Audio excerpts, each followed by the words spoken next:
नमस्कार दोस्तों, welcome to number one classes, जहां हम करते हैं नंबर वन पढ़ाई। हम पढ़ रहे थे पिछली क्लास में ज्योग्राफी क्लास 7 की, और उसमें पढ़ रहे थे चैप्टर नंबर 4 जिसका नाम है एयर यानी कि वायु। पिछली क्लास में हम कुछ पढ़ चुके थे। आज हम स्टार्ट करेंगे वेदर एंड क्लाइमेट से। तो देखो, वेदर का मतलब होता है मौसम और क्लाइमेट का मतलब होता है जलवायु। एक गाना आपने सुना होगा, बहुत सारे गाने बॉलीवुड में बने हुए हैं जो कि ज्योग्राफी पे आधारित है कि मौसम की तरह तुम भी बदल तो ना जाओगे। तो वहां पे जो हमारी हीरोइन थी उसने बोला कि भाई मौसम की तरह तो नहीं बदल जाओगे। दो चीज मैंने बताई, एक तो होती है मौसम मौसम और एक होती है जलवायु।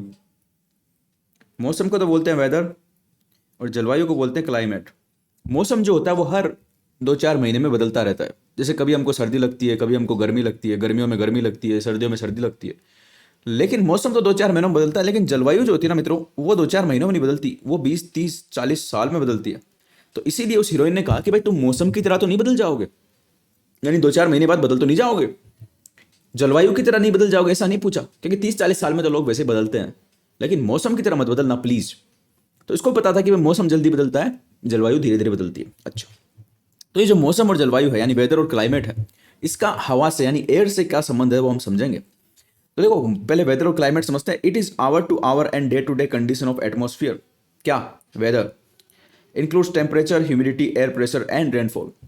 तो टेम्परेचर, ह्यूमिडिटी और रेनफॉल यानी कि कितना तापमान है किसी जगह का, कितनी वहाँ पे ह्यूमिडिटी का मतलब होता है उमस, उमस बोलते हैं ना हम, उमस कितनी है वहाँ पे, और उसके अलावा कितना वहाँ पे एयर प्रेशर, और कितना वहाँ पे एयर प्रेशर का मतलब हवा का प्रेशर, वो भी समझेंगे हम क्या होता है, और उसके अलावा कितना वहाँ पे रेनफॉल यानी बारिश हो रही है। तो उससे उसका वेदर, उस जगह का वेदर हम बताते हैं कि भाई यहाँ का वेदर आज बारिश वाला वेदर है, आज ठंडा वेदर है, आज गर्म वेदर है। तो उस तरीके से हम वेदर को डिफाइन करते हैं। अच्छा, वेदर जो होता है वो जल्दी बदलता है और क्लाइमेट बहुत धीरे बदलता है। क्लाइमेट को बदलने में लगते हैं 30-40 साल, लेकिन वेदर तो हर दिन, हर महीने, हर 2 महीने में बदलता ही रहता है। अच्छा जी, अब बात करते हैं हम सबसे पहले टेम्परेचर की। टेम्परेचर का हवा से क्या संबंध है मित्रों? टेम्परेचर का हवा से ये संबंध है कि जहां की हवा गर्म होगी वहां का टेम्परेचर ज़्यादा होगा। यानी जो हम टेम्परेचर महसूस करते हैं, आज तक हमने सोचा नहीं होगा इस बारे में, लेकिन जो हम टेम्परेचर महसूस करते हैं वो हवा की गर्मी को महसूस करते हैं। हवा कितनी गर्म है या हवा कितनी ठंडी है, वही हमको गर्मी या फिर ठंडी लगती है। जैसे यहाँ पे देखो कि यहाँ पे सूरज चमक रहा है, तो टेम्परेचर कहाँ जा रहा है? ये जीरो है, ये 0 डिग्री है, ये यहाँ पे 0 डिग्री है, और इससे देखो कितना ऊपर टेम्परेचर जा रहा है, यहाँ पे जा रहा है 40 डिग्री तक, 40-41, बहुत ज़्यादा गर्मी पड़ रही है। लेकिन यहाँ पे देखो, यहाँ पे बर्फ गिर रही है, तो देखो टेम्परेचर ये 0 डिग्री है, जीरो से भी नीचे जा रहा है, -15 डिग्री, -15 डिग्री, ठंडी लग रही है। तो ये कैसे भाई? ये थर्मोमीटर हमने कहाँ पे रखा हुआ है? ये थर्मोमीटर हमने हवा में खड़ा किया हुआ है, तो ये किसका टेम्परेचर नाप रहा है? ये हवा का टेम्परेचर नाप रहा है। तो यानी तापमान जो होता है वो हवा की गर्मी या फिर ठंडक को बताता है। It is degree of hotness, coldness of the air, यानी टेम्परेचर अर्थात तापमान क्या होता है? ये हवा की गर्मी या ठंडक होता है। Change during the day, night, summer and winter. और तापमान जो है वो बदलता ही रहता है मित्रों, ये हर दिन बदलता है, हर रात बदलता है, ये गर्मियों में बदलता है, ये सर्दियों में बदलता है, तो बदलता ही रहेगा। आज का जो तापमान है कल का तापमान जरूरी नहीं उतना ही होगा, कल का तापमान अलग भी हो सकता है। तो टेम्परेचर बदलता रहता है। Isolation influences temperature distribution, insolation sorry, insolation influences temperature distribution. Insolation किसको बोलते हैं? कि किसी जगह पे सूरज की कितनी किरणें आ रही है, सूरज की कितनी रोशनी आ रही है, सूरज की कितनी गर्मी किसी जगह पे पहुंच रही है, वो टेम्परेचर डिस्ट्रीब्यूशन को इंपैक्ट करता है। कैसे करता है? कि भाई जहाँ पे सूरज ज़्यादा चमकेगा, ज़्यादा देर तक रहेगा, ज़्यादा गर्मी डालेगा, उस जगह का टेम्परेचर ज़्यादा होगा, और जहाँ पे सूरज कम चमकेगा, कम देर तक रहेगा, कम गर्मी डालेगा, उस जगह का टेम्परेचर कम होगा। सीधी सी बात है। तो इंसोलेशन उसी को बोलते हैं, इंसोलेशन। सो से क्या होता है? सूरज, और सो से सोलर भी होता है, सोलर भी हम सूरज को ही बोलते हैं। तो इंसोलेशन, जहाँ पे ज़्यादा सूरज की गर्मी आ रही है वहाँ का टेम्परेचर ज़्यादा होगा, जहाँ पे कम आ रही है वहाँ का कम होगा। तो इंसोलेशन क्या करता है? वो इन्फ्लुएंस करता है टेम्परेचर को, यानी वो उसको प्रभावित करता है। कैसे करता है वो हमने समझ लिया। Amount of insolation decreases from equator towards the pole. तो हमने जो पिछली क्लासेस पढ़ी थी उसमें हमने देखा था कि धरती एक गोला है, इस तरीके का गोला है, इसमें एक लाइन हमने बीच में खींची थी, हमने बोला ये 0 डिग्री है, इसको बोला था हमने इक्वेटर। तो भाई इक्वेटर पे जो है ना इंसोलेशन सबसे ज़्यादा होगा, यानी सूरज की सबसे ज़्यादा जो किरणें पड़ती है कहाँ पड़ती है? इक्वेटर पे। लेकिन फिर जैसे जैसे हम पोल की तरफ जाएंगे, यानी 90 डिग्री वाले एंगल की तरफ जाएंगे, 90 डिग्री पोल की तरफ जाएंगे, नॉर्थ पोल हो या साउथ पोल हो, इधर जाएंगे, तो यहाँ पे सूरज की गर्मी कम पहुंचेगी और धीरे धीरे कम होती रहेगी। तो यही बोल रहा है कि 0 डिग्री से 90 डिग्री तरफ जाते हुए इंसोलेशन यानी कि सूर्य की किरणें कम हो जाती है। अच्छा, और इसका मतलब टेम्परेचर भी कम हो जाता है। इसीलिए हम पोल्स पे जैसे ऊपर जाते हैं, हम यूरोप में जाते हैं, फिर यूरोप से ऊपर और रशिया में जाते हैं ऊपर तक, फिर पोल पे जाते हैं, नॉर्थ पोल पे जाते हैं। तो जैसे जैसे हम ऊपर जाएंगे वैसे वैसे वहाँ पे बर्फ जमनी स्टार्ट हो जाएगी। क्यों? क्योंकि वहाँ पे इंसोलेशन कम पहुँच पाता है, सूरज की गर्मी कम पहुँच पाती है। City temperature is higher due to heat island effect. ये एक हीट आइलैंड इफेक्ट क्या होता है, ये बहुत चर्चा में रहा था पहले। हीट आइलैंड इफेक्ट का मतलब होता है मित्रों कि गांव जो होते हैं हमारे, गांव वो तो एकदम खुले खुले होते हैं, खेत है, पौधे हैं, सब कुछ है। लेकिन जो शहर होते हैं वो खुले नहीं होते, वहाँ पे हर जगह पे बहुत सारी बिल्डिंगें हैं, खड़ी है बड़ी बड़ी बिल्डिंगें। तो वहाँ पे क्या होता है कि हवा पास नहीं हो पाती, तो हवा वहीं पे रुक जाती है। अब जो गर्म हवा है, क्योंकि सामने बिल्डिंग है, पीछे बिल्डिंग है, इधर बिल्डिंग उधर बिल्डिंग, चारों तरफ तो बिल्डिंग है, और बिल्डिंग बनी हुई है कंक्रीट की। तो एक तो सूरज खुद गर्म कर रहा है हवा को, ऊपर से वो बिल्डिंगें भी गर्म हो रही है और वो भी हवा को गर्म कर रही है। और तीसरी चीज की वो हवा फिर जा भी नहीं सकती किधर, इधर उधर, यानी नई हवा नहीं आ सकती वहां पे ठंडी, क्योंकि बिल्डिंगों ने रोक रखा है। तो इसको बोलते हैं हीट आइलैंड इफेक्ट। और इससे क्या होता है, शहर जो है वो गाँव से ज्यादा गर्म रहते हैं। तो गर्मियों में देखोगे कि अगर 40 डिग्री टेम्परेचर है नॉर्मल, तो गांव में वो कम लगेगा, लेकिन शहर में वो बहुत ज़्यादा लगेगा। रहना मुश्किल हो जाता है शहरों की बिल्डिंगों में अगर लाइट चली जाए थोड़ी देर भी, क्योंकि वहां पे रहता है हीट आइलैंड इफेक्ट। ओके, अब बात करते हैं मित्रों एयर प्रेशर की, यानी कि वायु दाब की। वायु दाब देखो हमको पता नहीं चलता, लेकिन हर टाइम, एनी टाइम हवा जो है ना, हवा, क्योंकि मैंने बताया कि हमारे ऊपर एटमॉस्फेयर है। हमने जो एटमॉस्फेयर की लेयर पढ़ी थी पिछली क्लास में, उसमें हमने पढ़ा था कि एटमॉस्फेयर की लेयर जो 400 किलोमीटर तक फैली हुई है। तो एक बात समझो कि धरती से लेकर ऊपर 400 किलोमीटर तक इतनी हवा भरी पड़ी है, तो उस हवा में वजन तो होता है ना। हवा में भी वजन होता है मित्रों। एक तो आप खाली गुब्बारा लेना, उसको तोलना, और एक उसमें हवा भरना और फिर उसको तोलना, थोड़ा सा वजन उसका बढ़ जाएगा, क्योंकि हवा में भी वजन होता है। तो जो हवा का वजन है वो हम पे पड़ रहा है भाई, 400 किलोमीटर ऊपर तक की फैली हुई हवा का वजन हम पे हमेशा पड़ता रहता है। तो एटमॉस्फेरिक प्रेशर बोलते हैं इसको। क्या बोलते हैं? वायु दाब, यानी वायु का दबाव जो हम पे पड़ रहा है। तो हम पिचकते क्यों नहीं है? मतलब पिचक जाने चाहिए ना, क्योंकि अब मान लो किसी के ऊपर से कोई ट्रक निकल जाए तो वो आदमी पिचक जाता है। क्यों? क्योंकि ट्रक के टायर का उस पर दबाव पड़ता है तो पिचक जाता है वो। लेकिन हवा का दबाव पड़ता है तो हम नहीं पिचकते। क्यों? क्योंकि भाई हमारा सिस्टम ऐसा है कि हवा के दबाव के बराबर दबाव, उल्टा दबाव, जैसे हवा तो देखो ये मान लो ये हमारा शरीर है, ये हमारा शरीर है, हमारे पे हवा जो है ना दबाव डालती रहती है, प्रेशर डालती रहती है। लेकिन हमारे शरीर में ऐसा सिस्टम है कि वो उल्टा उतना ही दबाव वापस बाहर डालता रहता है। तो बैलेंस बना हुआ रहता है। एक क्या बना हुआ रहता है? बैलेंस। इसलिए हम पिचकते नहीं। यानी मानव का शरीर उतना ही दबाव बाहर वापस डालता है, रिवर्स प्रेशर डालता है जितना उस पर हवा डालती है। तो इसलिए हम पिचकते नहीं। लेकिन हवा का दबाव हर जगह पे रहता है, और ये सबसे ज्यादा कहाँ पे रहता है? समुद्र के किनारे। कहाँ पे? समुद्र तल पे सबसे ज्यादा हवा का दबाव रहता है। और मैंने बताया एयर प्रेशर यानी वायु दाब, जैसे जैसे हम ऊपर जाएंगे, चढ़ाई में चढ़ेंगे, पहाड़ों पे जाएंगे, तो वहां पे एयर प्रेशर कम होता रहेगा, कम होता रहेगा एयर प्रेशर। तो इसका मतलब ये भी है, इसका मतलब ये भी है कि वजन अगर तोलोगे ना, तो किसी आदमी को एक तो समुद्र तल के पास तोलो तो उसका वजन ज्यादा आएगा, लेकिन एक उसको ऊंचे पहाड़ पे ले जाके तोलो तो फिर उसका वजन थोड़ा कम हो जाएगा, क्योंकि एयर प्रेशर वहां पे कम हो जाता है, वायु दाब कम हो जाता है। It is pressure of weight of air on earth, यानी कि क्या है ये? हवा का जो वजन है उसका प्रेशर नापते हैं हम अर्थ यानी धरती पे, उसको बोलते हैं एयर प्रेशर। ये सबसे ज्यादा सी लेवल पे होता है। यानी देखो ये सी लेवल है ना, ये समुद्र का एकदम लेवल है, यहाँ पे पानी समुद्र का ऊपर आ रखा है, इतना लेवल जो है इस पे सबसे ज्यादा प्रेशर होगा। और ये पहाड़ पे जाओगे ना, पहाड़ के ऊपर एकदम ऊंचे पहाड़, जैसे माउंट एवरेस्ट के एकदम ऊपर ही ऊपर चले गए, तो वहां पे सबसे कम एयर प्रेशर होगा। ठीक है।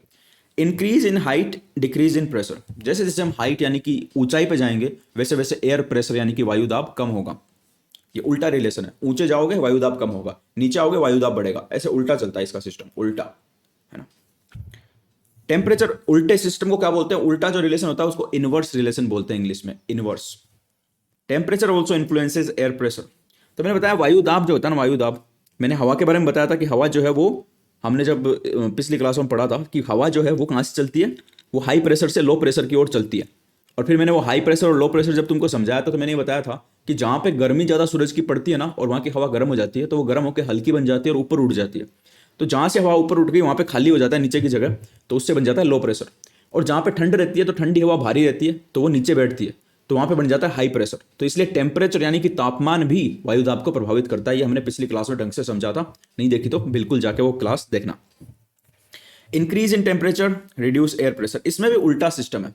जैसे मैंने हाइट के साथ में एयर प्रेशर का रिलेशन देखा था कि increase in height reduction in air pressure, और decrease in height increase in air pressure. उसी तरीके से तापमान के साथ भी इनवर्स रिलेशनशिप है। Increase in temperature reduction in air pressure, यानी कि तापमान बढ़ेगा तो एयर प्रेशर घटेगा, तापमान घटेगा तो एयर प्रेशर बढ़ेगा। तो उल्टा सिस्टम है, यूं करना, एग्जाम में बैठ के यूं करना। टीचर देखा कि पागल हो गया कि ये क्वेश्चन पेपर देख के, लेकिन तुम बोलना उसको फिर कि मैं समझ रहा हूँ, मैं कंसेप्ट समझ रहा हूँ एयर प्रेशर की। समझे? हाँ। Air moves from high to low pressure, ये मैंने बता ही दिया कि हाई प्रेशर से लो प्रेशर की ओर हवा चलती है। और देखो यहाँ पे मैंने उसके लिए वो भी दिया तुम्हारे लिए कि यहाँ पे सूरज चमक रहा है बढ़िया टकाटक, तो सूरज की गर्मी आ रही नीचे, तो उससे हवा गर्म हो गई नीचे की, और नीचे की हवा गर्म होकर क्या हुआ, ऊपर उठ गई, है ना। तो यहाँ पे क्या बन गया, यहाँ पे लो प्रेशर बन गया। और यहाँ पे देखो कोल्ड एयर, ठंडी थी हवा, तो ठंडी हवा भारी हो गई तो नीचे बैठ गई, तो यहाँ पे क्या बन गया, हाई प्रेशर बन गया। अब हवा किधर से चलेगी, हाई प्रेशर से लो प्रेशर की ओर हवा चलेगी। ठीक है, ये हमने और पढ़ेंगे जब मानसून पढ़ेंगे हम, तो एयर फ्लो को हम ढंग से पढ़ेंगे, परमानेंट विंड, टेम्पररी विंड, उन सब चीज़ों को हम, लोकल विंड्स, उन सब चीज़ों को पढ़ेंगे। अच्छा चलो भाई, विंड का नाम लिया और विंड आ भी गई। बिजली गिराने मैं हूँ आई, कहते सब मुझको हवा हवाई, हवा हवाई। अब भाई ये गाना क्यों गाया मैंने, क्योंकि इस गाने में भी ज्योग्राफी है भाई साहब। इन लोगों को पता है कि बिजली, यानी कि बिजली गिराने, बिजली कब चमकती है, जब बारिश होती है, और बारिश किससे होगी, हवा से। तभी भाई इन्होंने गाने में बोला कि बिजली गिराने मैं हूं आई, कहते सब मुझको हवा हवाई। ज्योग्राफी का कितना नॉलेज है भाई साहब बॉलीवुड वाले को, मेरे को ये नहीं समझ में आता। तो हवा किसको बोलते हैं साहब, एयर तो हम बोलते हैं उसको जो कि एक जगह टिकी हुई है हवा, लेकिन जब वो चलने लग जाती है, क्योंकि मैंने बोला ना एयर जो है वो हाई प्रेशर से लो प्रेशर की ओर चलती है, तो जब ये चल के जाएगी हवा, तो ये चलती हुई हवा को हम क्या बोलेंगे, विंड बोलेंगे। क्या बोलेंगे मित्रों, विंड। एयर तो नॉर्मल हवा को एयर बोलते हैं, लेकिन जब चलती है तो उसको हम विंड बोलते हैं, ताकि हमको पता चले कि हाँ भाई, तुम ऐसे मत बोलना कभी एयर चल रही है, नहीं, ऐसे बोलोगे विंड चल रही है, विंड चल रही है। हाँ ओके, इसको वायु बोल दूं मैं, वायु।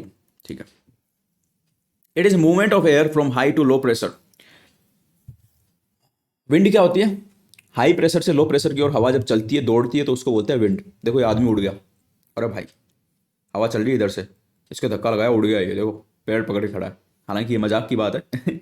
आदमी को उड़ाने के लिए बहुत भारी हवा चाहिए, होती है ऐसी हवा भी जो आदमी को भी उड़ा देती है, बहुत बड़ी बड़ी चीज़ों को उड़ा देती है हवा, तो इतनी खतरनाक होती है मित्रों। तीन टाइप की विंड होती है, तीन प्रकार होते हैं हवा के। कौन कौन से होते हैं, एक तो होती है परमानेंट विंड, यानी जो वर्ष भर चलती रहती है, ऐसी हवाएं जो वर्ष भर, उनका टाइम भी पूरे साल का होता है, पूरी साल चलती है, और उनका जो चलने का एंगल है, यानी किधर चलेगी वो भी फिक्स होता है, वो वर्ष भर उधर ही चलती रहती है, उसको बोलते हैं परमानेंट विंड। ये हम पढ़ेंगे आगे, टेंशन मत लेना अभी। तो ये परमानेंट विंड है, इनके दो टाइप है, क्या, एक तो ट्रेड विंड है और वेस्टर्ली और ईस्टर्ली है। ये हम आगे पढ़ लेंगे आराम से, टेंशन लेने की जरूरत नहीं है। अभी समझो कि ऐसी भी हवा होती है जो परमानेंट चलती है, पूरे साल चलती है। अच्छा, दूसरी होती है सीजनल विंड। सीजनल विंड को बोलते हैं मौसमी हवाएं, है ना। मौसम की तरह तुम भी बदल तो ना जाओगे। तो भाई मौसम की तरह बदल जाओगे, इसका मतलब जो ये सीजनल विंड होती है ये भी बदल जाती है, क्योंकि मौसम बदलता है।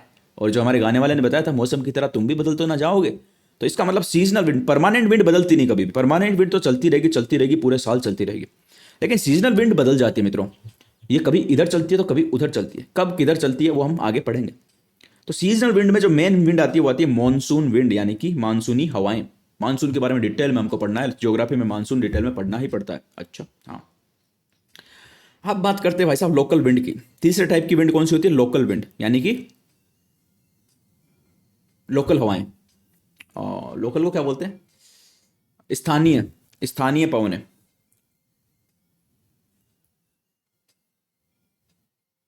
स्थानीय पवनें या फिर लोकल विंड। अच्छा हाँ, तो जो लोकल विंड होती है, स्थानीय पवनें होती है, वो किसी एक जगह पे चलती है। ये सारे दुनिया में नहीं चलती, ये कहीं पे चलती है, कहीं पे नहीं चलती, तो इनको बोलते हैं हम लोकल विंड।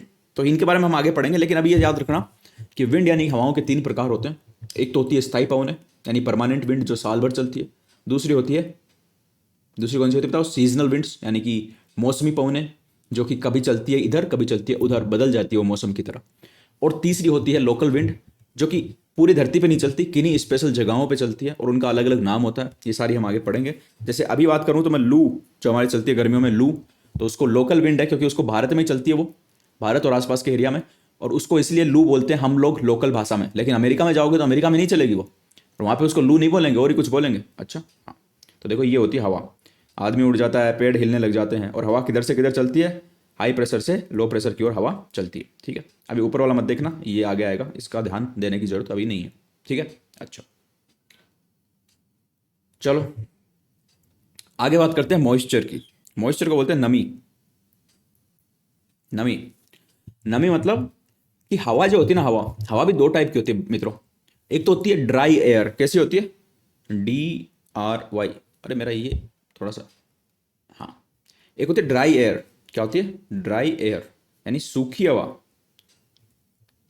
और एक होती है वेट एयर यानी नम हवा। ड्राई एयर का मतलब वो हवा जिसमें पानी की मात्रा बहुत कम हो। हवा में भी भाई सिस्टम होता है, हमको दिखती नहीं है, लेकिन हवा में भी पानी मिलता है। पानी की जो भाप होती है ना, वो हवा में घुल जाती है। जिस तरीके से हम चीनी घोल लेते हैं पानी में, है ना, वैसे हवा में भी पानी घुल जाता है भाप बन के। ठीक है, तो हवा में कितना पानी मिला हुआ है उसके हिसाब से हम बोलेंगे कि ये ड्राई एयर है या फिर ये वेट एयर है। हवा में जो पानी मिला हुआ रहता है, जब हवा और पानी दोनों मिल जाते हैं तो उसको नापते ना हम कि भाई कितना पानी हवा में मिला हुआ है भाप बन के, तो उसको बोलते हैं मॉइस्चर। क्या बोलते हैं? मॉइस्चर। चलो पढ़ते हैं इसके बारे में। वाटर प्लस हीट, पानी और गर्मी दोनों को मिलाएंगे, यानी पानी जब हम गर्म करेंगे तो क्या बनेगा? Water vapour. ये देखो, पतीले में पानी चढ़ाया हुआ है, नीचे से आग लगाई हुई है। आग लगा दूं? आग लगा दे, आग लगा दे, आग लगा दे, पानी में आग लगा दे, आग लगा दे, आग लगा दे, आग लगा दे भैया। अब आग लगा दी नीचे से, तो पानी हुआ गर्म, और पानी हुआ गर्म तो क्या बना? मॉइस्चर। मॉइस्चर मतलब भाप बनी। तो जब भी पानी के साथ गर्मी मिलेगी तो भाप बनेगा पानी का। अच्छा, उसके बाद क्या होता है? Air plus water vapour is equal to moisture. यानी पानी के साथ गर्मी मिली तब तो पानी की भाप बनी, और जब वो पानी की भाप जाके हवा में मिली तो उसको हमने बोला मॉइस्चर यानी कि नमी। Okay, yes. और इसी मॉइस्चर को मापने को हम बोलते हैं ह्यूमिडिटी, आर्द्रता। आर्द्रता। जब इस मॉइस्चर को हम नापते हैं कि हवा में कितना मॉइस्चर है, तो उसको हम बोलते हैं एयर की ह्यूमिडिटी यानी कि आर्द्रता, यानी हवा कितनी गीली है। कुछ गीला गीला सा है समा, तो वो कितना गीला समा है, वो हवा कितनी गीली गीली है, उसको हम बोलते हैं आर्द्रता। तो तुम खुद भी महसूस करोगे कि एक तो जब बारिश हो भी रहती है, बारिश होने के बाद तुम बाहर जाते हो तो हवा कुछ अलग लगती है, क्योंकि वो हवा गीली गीली होती है। लेकिन एक तुम भयंकर गर्मी पड़ रही है, जब जब दूर दूर तक कोई बादल नहीं है, आसमान एकदम साफ है, भयंकर गर्मी 3 4 5 दिन से पड़ रही है, उस टाइम जाओगे तो हवा एकदम ऐसे लगेगी, ऐसे बदबू आएगी हवा के अंदर, जैसे कोई प्रेस प्रेस कर रहा हो कपड़े को और कपड़ा जल गया हो, क्योंकि वो हवा एकदम सूखी और एकदम गर्म है।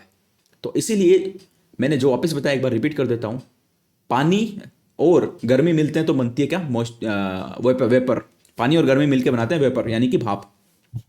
और फिर वो वेपर जब हवा में मिल जाती है तो वो बनाती है मॉइस्चर। क्या बनाती है? मॉइस्चर।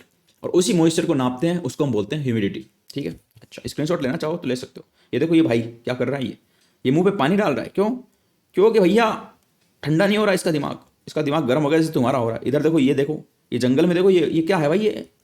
ये वाइट वाइट क्या है? ये है हवा में ज़्यादा मॉइस्चर मिल जाता है ना, हवा में ज़्यादा जब भाप मिल जाती है तो फिर ऐसा वाइट वाइट दिखने लग जाता है, और फिर गीले भी होने लग जाते हैं लोग। अच्छा जी, इसका दिमाग भी गर्म हो गया, ज्योग्राफी पढ़ रहा है ये भी। चलो मॉइस्चर की और बात कर लेते हैं, आगे कर लो भैया, तुम्हारी मर्जी है। करनी तो पड़ेगी भैया, पढ़ना तो पड़ेगा, पढ़े बिना पार नहीं पड़े बेटा। Warm air has more capacity to hold water vapour than cold air. देखो एक बात बताऊं तुमको मैं, गर्म हवा जो है, गर्म हवा किसको बोलते हैं हम? गर्म हवा उसी को तो बोलते हैं ना जो कि जिसमें पानी ना हो। मैंने बताया गर्मी में जब बाहर जाओगे तो हवा ऐसी लगती है जैसे किसी ने प्रेस से उसको गर्म कर दिया हो, और उसमें भाई बहुत खतरनाक हवा लगती है, उसमें जाने का मन ही नहीं करता, लू चलती है जब। तो वो क्या है? उसमें पानी नहीं है, इसीलिए तो वो गर्म है। भाई पानी जहाँ पे जाएगा, पानी क्या करता है बताओ मेरे? पानी आग बुझाता है, यानी कि पानी जहाँ होगा वहाँ पे गर्म रह सकती है क्या हवा? नहीं। तो अगर वो हवा गर्म लग रही है इसका मतलब उसमें पानी नहीं है, यानी वो खाली है भाई, खाली है वो गर्म हवा। और मैंने बताया कि हवा में पानी यानी कि वाटर वेपर मिल सकती है, तो इसका मतलब वो गर्म है, इसका मतलब वो खाली है। खाली है यानी इसमें वाटर वेपर अभी नहीं मिली, तो जिसमें नहीं मिली उसमें मिलेगी ज़्यादा। जिसमें नहीं मिली हुई कुछ भी एकदम खाली है, उसमें ज़्यादा रख सकते सामान। एक बात बताओ, एक अटैची अपनी एक सूटकेस है जो खाली है, खाली सूटकेस में ज़्यादा सामान रख सकते हैं, नॉर्मल सी बात है। लेकिन एक सूटकेस सेम साइज का है लेकिन वो आधा भरा हुआ पहले से, तो उसमें भाई आधा ही सामान रख सकते हो। तो इसमें कोई लॉजिक है क्या बताओ? इस चीज़ को समझने में कोई लॉजिक लगाना पड़ेगा क्या मित्रों? कि हाँ, खाली सूटकेस में ज़्यादा सामान आता है, भरे हुए सूटकेस में कुछ सामान नहीं आता, आधे भरे हुए में कम सामान आता है। तो वही बात यहाँ बोल रहा है भाई कि जो गर्म हवा होगी वो खाली होगी, तो इसलिए उसमें ज़्यादा कैपेसिटी होगी क्या? वाटर वेपर को यानी कि पानी की भाप को अपने अंदर मिलाने की। जबकि कोल्ड एयर में कम होगी, जो ठंडी हवा होगी उसमें नहीं होगी, ठंडी हवा में वाटर वेपर को मिलाने की कैपेसिटी नहीं होगी। अच्छा ठीक है, समझ गए? ठंडी हवा में कम वाटर वेपर मिल सकता है, गर्म हवा में ज़्यादा वाटर वेपर मिल सकता है। और इसके पीछे एक और कारण है। एक तो मैंने ये तुमको याद रखने के लिए बताया कि गर्म हवा खाली होगी और जो ठंडी हवा भरी भी रहेगी, तो इसलिए खाली सूटकेस में ज़्यादा सामान आएगा और भरे हुए सूटकेस में कम सामान आएगा। दूसरा एक और कारण है कि जब हवा गर्म होती है तो वो फैल जाती है, खुल जाती है। तो एक तरीके से ऐसे मान के चलो कि मेरा ये हाथ है, ठीक है, मेरा ये हाथ है, मैंने इसको यूं करके रखा है, तो इसमें कितने सामान डाल सकते हो तुम? कम ही डाल सकते हो ना, क्योंकि मैंने इसको भींच रखा है, लेकिन मैं इसको खोल लूँ, यूँ मैं खोल लूँ, यूँ मैं खोल लूँ, तो अब ज़्यादा सामान डल सकता है इसमें, है ना। गेहूं के दाने डालना चाहते हो, मैं ऐसे करके रखूँ तब कम आएंगे, और मैंने खोल लिया तो ज़्यादा दाने आ सकते हैं इसमें। तो गर्म हवा फैलती है, खुलती है। तो एक तरीके से मानो कि गर्म होने से सूटकेस बड़ा हो जाता है मित्रों, और ठंडा होने से सूटकेस सिकुड़ जाता है। गर्म होने से सूटकेस बड़ा होता है, ठंडा होने से सिकुड़ जाता है। अच्छा जी, हाँ। तो जब गर्म होगी हवा तो उसका सूटकेस जिसमें वो मॉइस्चर मिला सकती है वो ज़्यादा बड़ा होगा, तो उसमें ज़्यादा मॉइस्चर आएगा। लेकिन हवा ठंडी होगी तो सूटकेस छोटा हो जाएगा, उसमें कम मॉइस्चर आएगा, कम नमी मिला पाएगी अपने अंदर वो हवा। अच्छा जी। क्लाउड और रेन, चलो बात करते हैं अब हम बादलों की और बारिशों की। टिप टिप बरसा पानी, पानी ने आग लगाई।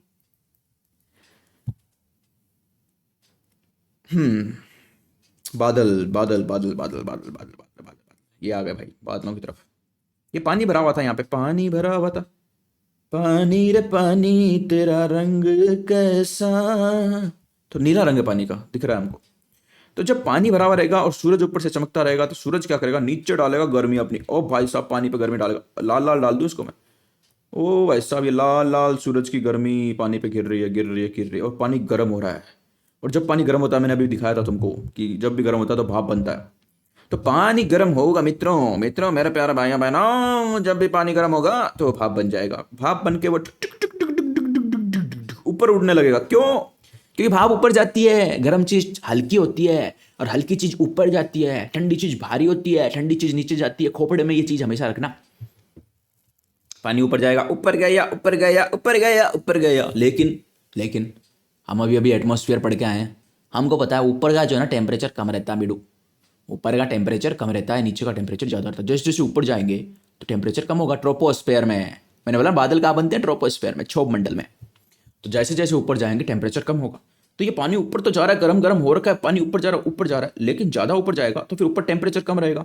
टेम्परेचर कम रहेगा तो ये पानी जो है वो छोटी छोटी पानी क्या बन जाएगा, छोटी छोटी, एकदम छोटी छोटी पानी, जो भाप था वो पानी की छोटी छोटी बूंदों में बदल जाएगा। क्यों? क्योंकि टेम्परेचर कम है, वो ठंडा करेगा उसको, भाप को। अब भाप भाप नहीं रही, भाप दोस्त दोस्त ना रहा, प्यार प्यार ना रहा, जिंदगी हमें तेरा एतबार ना रहा, एतबार ना रहा। तो वैसे ही बोल रही है वो वाटर वेपर, क्या बोल रही है कि भाई वाटर वेपर ना रही, ऊपर गई, ठंडी हुई। तो भाप थी जो उड़ रही थी एकदम सुपरमैन की तरह,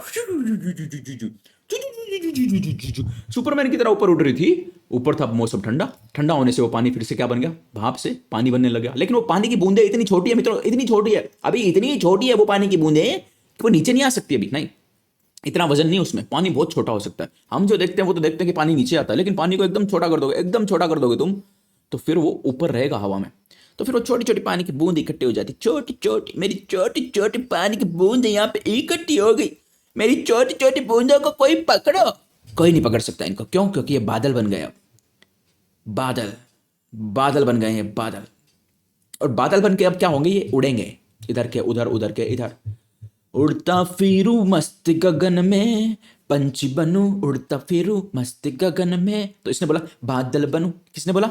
मॉइस्चर ने बोला। मॉइस्चर ऊपर गई, ऊपर गई तो थोड़ी थोड़ी वाटर ड्रॉपलेट्स में बदल गई, पानी की जो छोटे छोटे छोटे छोटे छोटे मॉलिक्यूल्स में बदल गई, और बोल रही है बादल बनूं उड़ती फिरू मस्त गगन में। तो भाई उड़ रहे हैं, ये क्लाउड्स बन गए।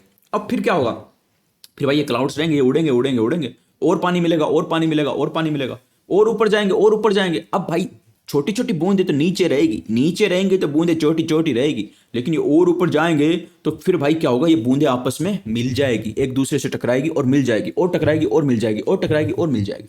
तो जो छोटी छोटी बूंदें थी हमारी, छोटी छोटी बूंदें, वो छोटी छोटी बूंदें मिलके बड़ी बड़ी बूंदें बन जाएगी। और वो बड़ी बड़ी बूंदें जब ज़्यादा बड़ी हो जाएगी तो उसका वजन हो जाएगा ज़्यादा, और फिर वो हवा में नहीं रह सकती फिर, क्योंकि ज़्यादा वजन वाले को नीचे आना ही पड़ता है। जो ज़्यादा ऊपर जाता है मित्रों, उसको हमेशा नीचे आना ही पड़ता है।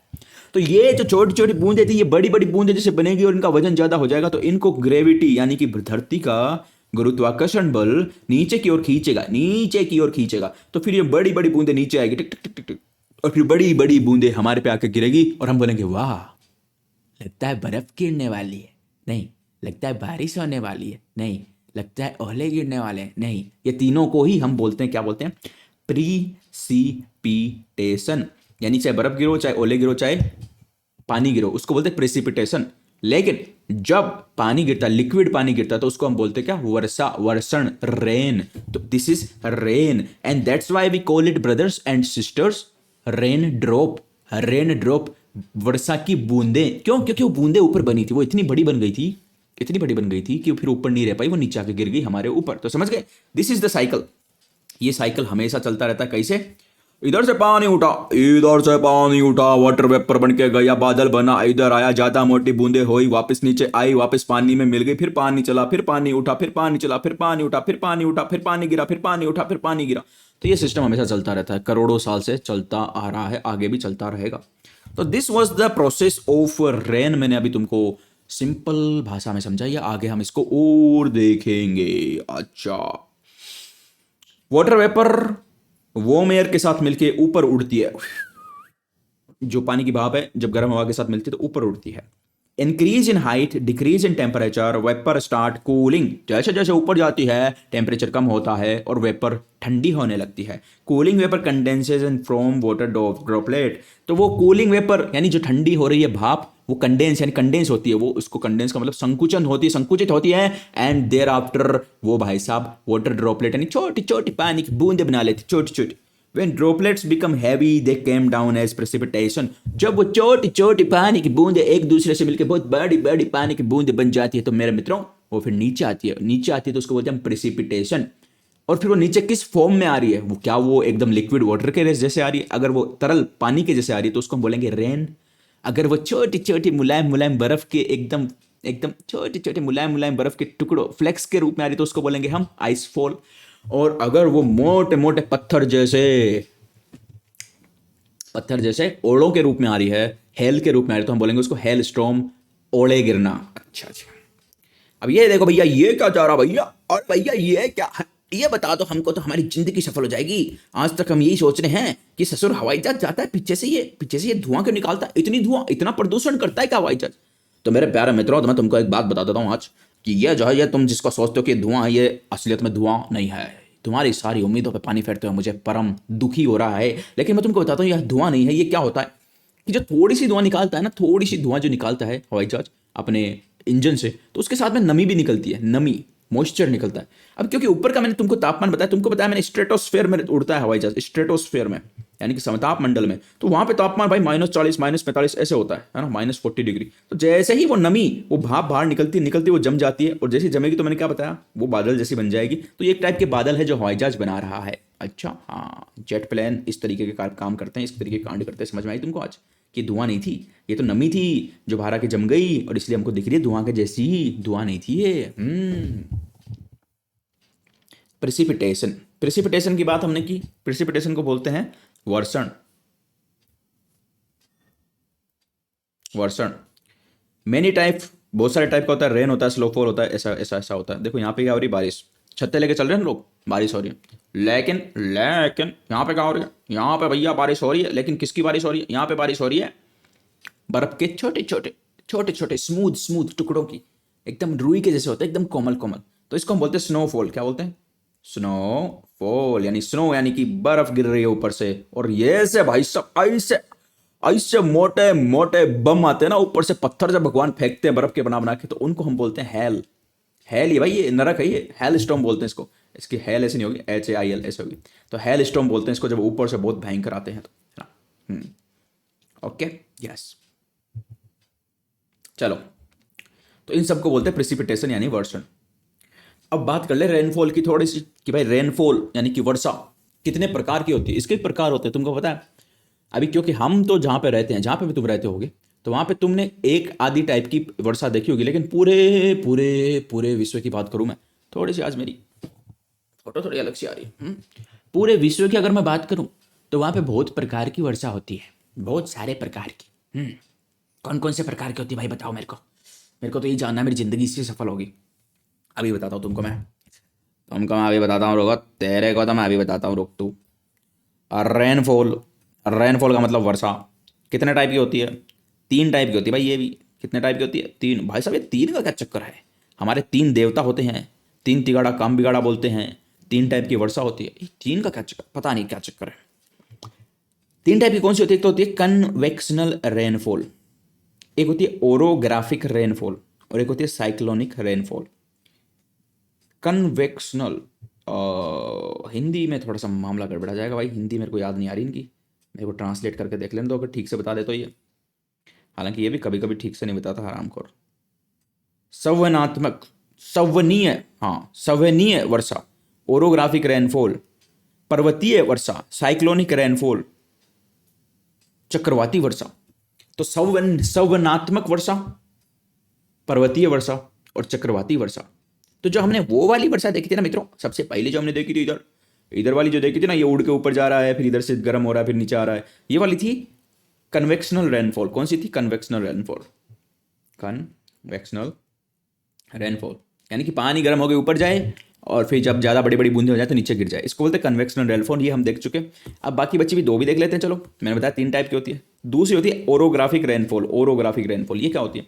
तो ये ऐसी होती है भैया कि मान लो कोई पहाड़ है जो समुद्र के किनारे है ना, समुद्र के पास में कोई पहाड़ है ऊंचा सारा, तो क्या होगा जब गर्मी पड़ेगी ना समुद्र में, तो समुद्र की पानी भाप बन के हवा में मिल जाएगा और वो हवा जाएगी धीरे धीरे आगे। अब यहाँ पे हवा आई, यहाँ पे आई, कोई दिक्कत नहीं थी, हवा में पानी मिला हुआ था, कोई दिक्कत नहीं, मिला हुआ रहेगा, और आगे गई। अब भाई यहाँ तो बीच में तो पहाड़ आ गया, तो हवा टकरा के पहाड़ के ऊपर जाएगी, है ना, ऐसे जाएगी, ऊपर चढ़ेगी, ऊपर चढ़ेगी। अब मैंने तुमको बताया जैसे जैसे ऊपर जाता है टेम्परेचर जो है वो कम होता है, और भैया टेम्परेचर अगर कम होगा तो और ऊपर जाएगी, और ऊपर जाएगी, और ऊपर जाएगी। यहाँ पर टेम्परेचर और कम हो जाएगा, यहाँ बर्फ जमी हुई है तो बहुत टेम्परेचर कम हो जाएगा। टेम्परेचर कम होगा तो वो जो भाप है वो पानी में बदलने लग जाएगी और फिर वो बहुत भारी हो जाएगी, पानी की बूंदें एक दूसरे से मिल जाएगी और बरसात हो जाएगी। यहाँ पे हवा ऊपर जाए जा रही है, ऊपर बादल बन रहे हैं, बरसात हो रही है, और ऊपर जा रही है और बादल बन रहे हैं और बरसात हो रही है। तो इसको बोलते हैं ओरोग्राफिक रेनफॉल। यानी बीच में एक पहाड़ खड़ा था जिसने हवा को और जबरदस्ती ऊपर लेके गया हुआ है ना, क्योंकि बीच में रास्ता तो उसने दिया नहीं, तो हवा को ऊपर जाना पड़ा। और फिर वो जो पहाड़ है हवा को ऊपर लेके गया तो उससे बारिश हुई, और उस बारिश को हमने क्या बोला? उसको बोला हमने ओरोग्राफिक रेनफॉल, यानी कि पर्वतीय वर्षा। समझ गए? ठीक है, अच्छा। और तीसरे नंबर की जो वर्षा है जो कि समुद्र के किनारे पे देखने को मिलती है वो है ये क्या? चक्रवाती वर्षा, जिसको हम बोलते हैं साइक्लोनिक रेनफॉल।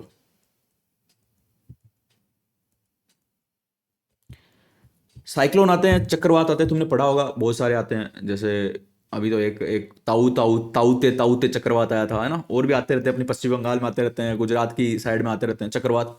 तो वो चक्रवात जो होते हैं ना वो हम अलग अलग से पढ़ेंगे। अभी ये समझो कि समुद्र के अंदर हवा जो है ना गर्म होकर फिर घूमने लग जाती है, यूं हवा घूमने लग जाती है, और घूमते तो अपने साथ वो पानी भी उसका भाप बन के ऊपर उठता है, वो भी घूमने लग जाता है, और फिर घुमा घुमा के ऐसा पानी फेंकती है, वो ऐसा पानी फेंकती है, घुमा घुमा के ऐसा पानी फेंकती है कि उड़ा देती है कई कई लोगों के मकानों को, जो भी समुद्र के पास रहते हैं उनके मकान उड़ा देती है, वहाँ पे पानी पानी फेंक के पूरा एकदम बहा देती है। सब खतरनाक सिस्टम हो जाता है एकदम चक्रवात में। तो बहुत जोर से हवा चलती है घूमने की वजह से, और पानी पानी आता है जबरदस्त, तो उसको बोलते हैं चक्रवाती वर्षा। ठीक है, ये हम पढ़ेंगे। देखो घूम रही है, घुमा घुमा के फेंकती है भाई सब पानी, घुमा घुमा के। अच्छा अच्छा, चक्रवात हम डिटेल में पढ़ेंगे, इसका पूरा एक टॉपिक आएगा, पूरा 1-2 घंटे इसको पढ़ना पड़ेगा, है ना, चक्रवात समझने के लिए। वो हम समझेंगे आगे, लेकिन अभी फाउंडेशन चल रहा है हमारा। तो इसी के साथ में मित्रों, अरे मित्रों ये क्या हुआ? ये तो समाप्त हो गया। क्या समाप्त हो गया?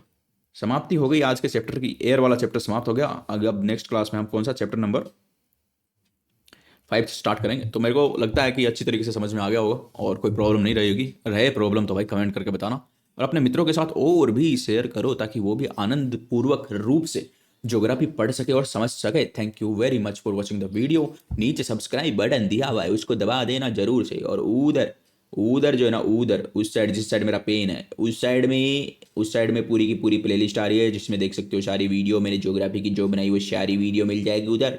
और ऊपर मेरा नंबर 1 लिखा हुआ था, इसको दबा के भी सब्सक्राइब होता है, चेक करना है तो कर सकते हो भाई। Thank you very much for watching the video, see you in the next class, bye bye.